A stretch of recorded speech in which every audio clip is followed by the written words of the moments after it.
Our first stop. It's too early in the morning and it's cold, but nothing that coffee won't fix. Right, let's get started. Hello friends, my name is Ari Thurger and I hope you are in the mood to travel because today you are coming with me to northern Portugal. Now, come along. I have traveled along the northern coast of Portugal, a region whose dense vegetation is as deep and rich as its historical background. This part of the world is filled with beautiful traditions and hospitality is a prominent feature carved within the hearts of the Portuguese people. In northern Portugal, in addition to its impeccable art and history, you can also enjoy a wide gastronomy, good wines and a wide variety of crafts, brilliantly mixed with the region's traditional past. Let's delve into the wonders of northern Portugal and see what this corner of the world has to offer us. Alright, let's start with something that you might find interesting. This is a city from the late Bronze Age. If you go into Wikipedia, it says it's from the Iron Age, but well, it's not. It's older than that.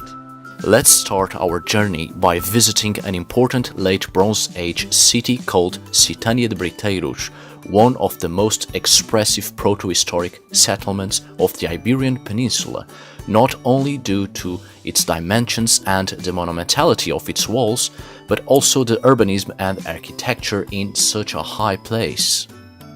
This was a city with a very unique people, with a very unique culture, the Castreja culture or Castro culture.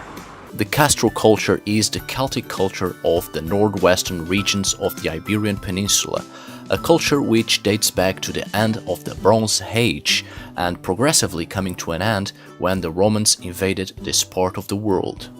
What's peculiar about these people and intriguing is their Celtic-like culture in their structures, jewelry, weaponry, and in their religious and spiritual beliefs. That's right, aside from the clear Roman influence which changed the urbanism and architecture of this city, everything you see in here is as Celtic as it can be, making the people who live here one of the oldest Celtic tribes of Europe. Of course, the Celts spread all over Europe and influenced a lot of people, but that's the exact point. These people in northern Portugal were already Celts before the Celts, so there is a strong belief that the Celtic culture, or what would give birth to the Celtic culture, started here in the Atlantic during the late Bronze Age and moved eastwards to nowadays Germany, Austria and even Czech Republic. And then during the Iron Age, the great Celtic migration took place. When we talk about the Celts, we have to take in mind it has nothing to do with ethnicity. The Celts were a variety of Indo-European peoples who shared similarities in their social and religious realities. So it's only natural that the Celtic culture spread all over Europe by trading networks throughout the continent. But here in northern Portugal, Celtic-like cultures were already developing before the Central Celts were, well, being Celts. It will be hard to record and talk at the same time because these steep steps, very irregular, will be the death of me, so I will just record and talk later. In general, the structures from this Celtic-like culture are in a circular shape, very Celtic. But then you will find square-shaped structures. These are from Roman times, so it's clear to see near late Bronze Age, but then we start to see late Iron Age when the Romans came and Romanized this place. So you can see the square ones, those are Roman, and then the circular ones, which I can't find right now, but those are Celtic. These constructions had no windows, as you can see in there, and they weren't as tall as these. You can see from the base the original stones from the late Bronze Age, and then on the top, I will show you in a minute. Jesus, not through there. You can see the original stones in there, and then on the top the reconstruction from the late 19th century. So these houses weren't this tall and had no huge doors like this, almost 2 meters, and no windows. So these reconstructions from the 19th century, late 19th century, when the archaeological excavations started, don't make justice to the original structures from the late Bronze Age, but it's still pretty amazing. Not far from here, there is another city, or late Bronze Age city, Celtic-like culture. They worshipped serpents. They were called the people of the serpents, and here we can see traces of that. Most of the rock engravings from this time are of an abstract style, with very simple concentric circles, but also a few complex motifs. Besides these geometric representations, there are numerous rocks with cup marks. Unfortunately, I had no time to visit the other city from the people of the serpents, but since it's near here somewhere in the hills, it's only natural that we see the same designs printed in the rocks. I just found a burial. Look at this. Of course, not from the Bronze Age, but this one is medieval. These late Bronze Age cities had at least 3 defensive walls separating 3 different areas. Now let's head to the edge of the city, into a place between the first wall and the second wall, in the area outside the housing area, but still within the city. Let's take a look into a public building considered of great importance, a bath structure. The bath structures weren't exclusively the property of a family, as they were situated outside the family compounds. These were structures completely isolated, and their functions weren't just to keep the populace clean, but also had a ritualistic purpose. The decorations of the entrances of these bathhouses indicate that ritualistic practices were held inside these structures, probably initiation rites and also a more spiritual connection with the world of the spirits. These structures were the early versions of saunas, and the heat and steam helped to achieve an altered state of consciousness. The bathhouses were divided by 3 walls, each with intriguing engravings showing different stages of consciousness and initiation rites. And speaking of that, the entrances were really tiny. A person had to literally crawl to get inside, and there was little space inside for more than 2 people. An evidence that humility must be shown before communicating with the spiritual world, or humility and humbleness as the first stages of an initiation rite. It seems there was still time to visit the other late Bronze Age city called Citânia de Sanfinge. I'm not exactly sure if I'm pronouncing it right. Unlike Briteiros, there are few steep steps and you don't pay to visit, which is great.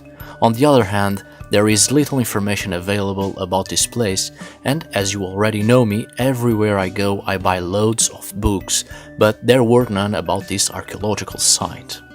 The Romanization of this place is less evident, and there were a few statues erected, but unfortunately with the summer fires of the past 3 years, the statues were badly damaged and can only be seen at the museum. Still, these statues were the representation of old gods and deceased chieftains erected at the gates of the city, guardians of the settlement. In here you can see great parallels with Celtic Ireland. However, and I must underline this aspect, these people were Celts a few centuries before Ireland became Celtic. In fact, there are archaeological evidences that among the Celts who invaded Ireland, there were Celtic tribes from northern Portugal. So in a way, we are looking at the Celtic ancestors of the Irish Celts.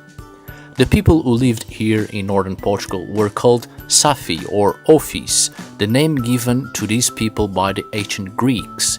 It means people of the serpents. Certain Celts had a serpent cult, and knowing this and being able to see what they left behind gives a certain mystical feeling when we walk among the ruins of their ancient cities. In here we can see the remnants of a household, a set of structures belonging to a large family or a wealthy family, a home, storage area and livestock area, a sort of private estate within the city, certainly a family of great importance. First day and I'm already tired. I need a good shower and a good night's sleep. See you in a minute. Home sweet home. somebody else's home, of course, but lovely and quite cozy. Let's take a look. Oh, this is what I need back home. A place to smoke me pipe. I'm just kidding, I don't smoke. This is lovely. To take a coffee in the morning. Nice. Where am I going to sleep? Ooh, such a big bed. I'm going to sleep like a king. Another big bed. I'm going to sleep like a king twice. This is life. Guys, I want to show you something. This is a wall.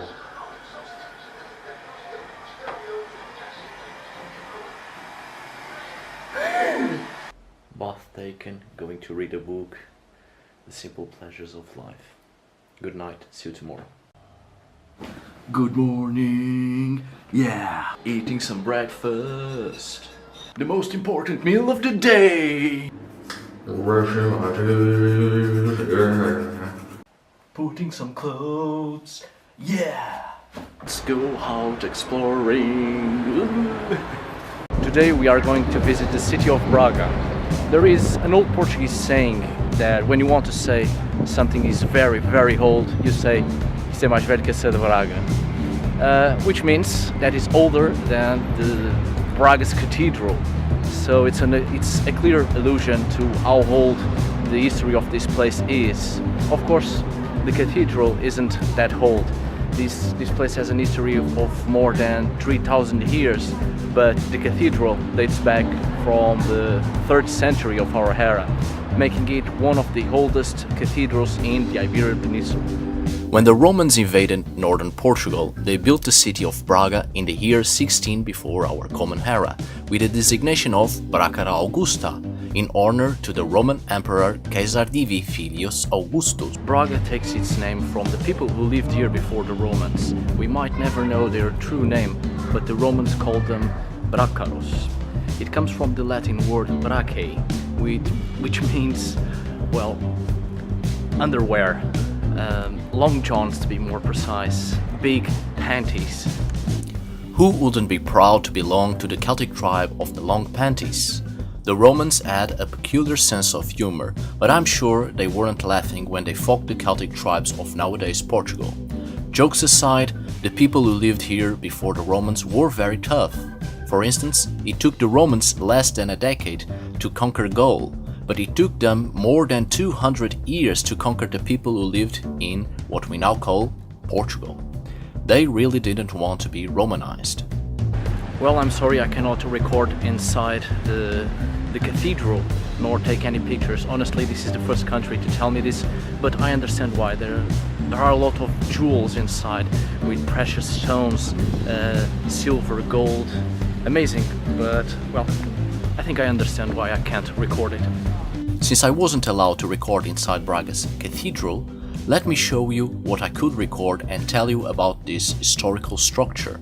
I've already told you this religious monument dates back to the 3rd century, when the Roman power was being dissolved and the invading Germanic tribes started to spread all over Europe. This part of the world was taken by the Suevi during the 5th century, a Germanic tribe or a series of Germanic tribes from nowadays southern Denmark and western Germany. Most of these tribes were still pagans, but others had already been Christianized, allowing a beautiful mixture of religions to create a unique art to add to the already existing Roman structures. I found an archaeologist colleague. Where is she? Oh, for fuck's sake. Oh, I cannot be on your YouTube. My hair, my makeup. Celtic, Roman, Germanic and Christian, Braga is truly a wonderful mixture of history printed in the architecture of the city. Now let's move on to another city. Now we are going to visit Barcelos. Well, there isn't much to say about Barcelos. Well, there is, but in general the history of this place has always been quite dull. Originally it was a Roman settlement, but only during the 12th century this place gained a new life, when the Christians of the north started to slice their way down to retake the lands that had been taken by the invading Moors, the Muslims. And well, every day it was slicing and dicing and the clashing of shields and swords and axes. Well, it was party every day. One of the most prominent icons of this city is the rooster, this big fellow right here. Legend has it that a man was convicted of a crime he did not commit. He was condemned to the gallows, but before the day of his execution he pointed to a roasted rooster on a plate and exclaimed, "It is as certain that I am innocent as it is certain that this rooster crows when I am hanged." On the day he was to be executed, the roast rooster crowed, thus proving the innocence of this man, a miracle that became the emblem of this city.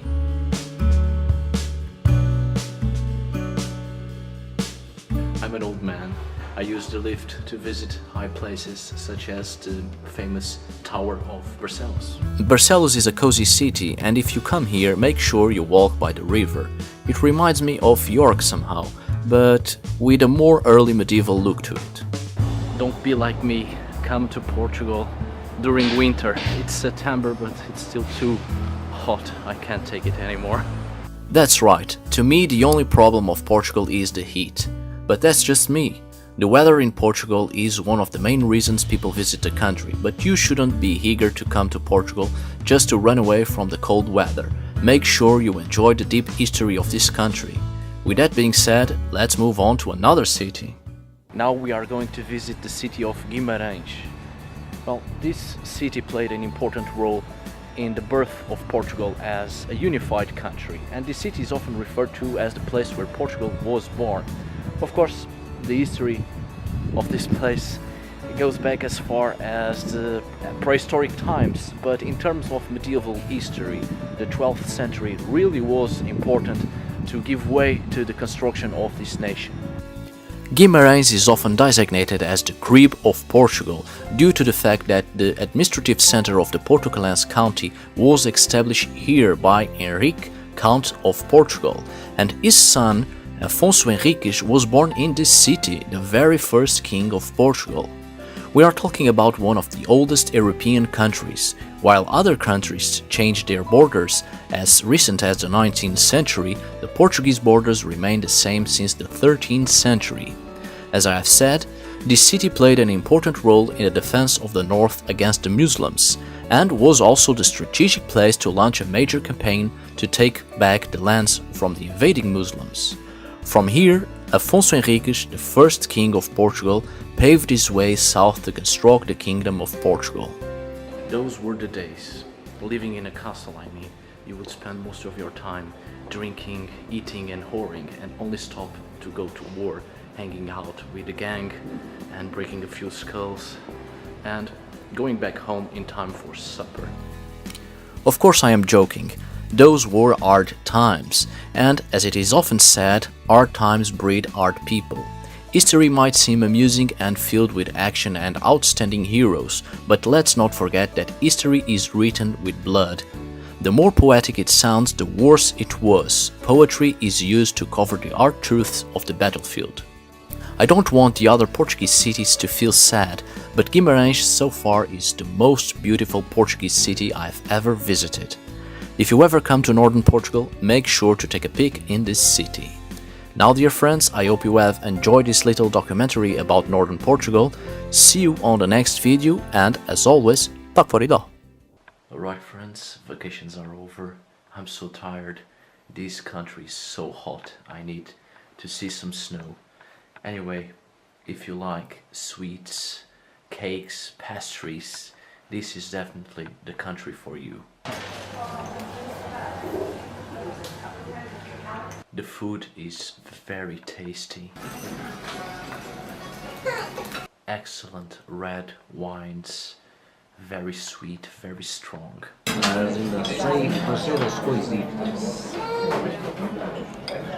Anyway, I hope you have enjoyed this video. Well, see you around. I need to sleep. I'm really tired. So, as always, tack för idag.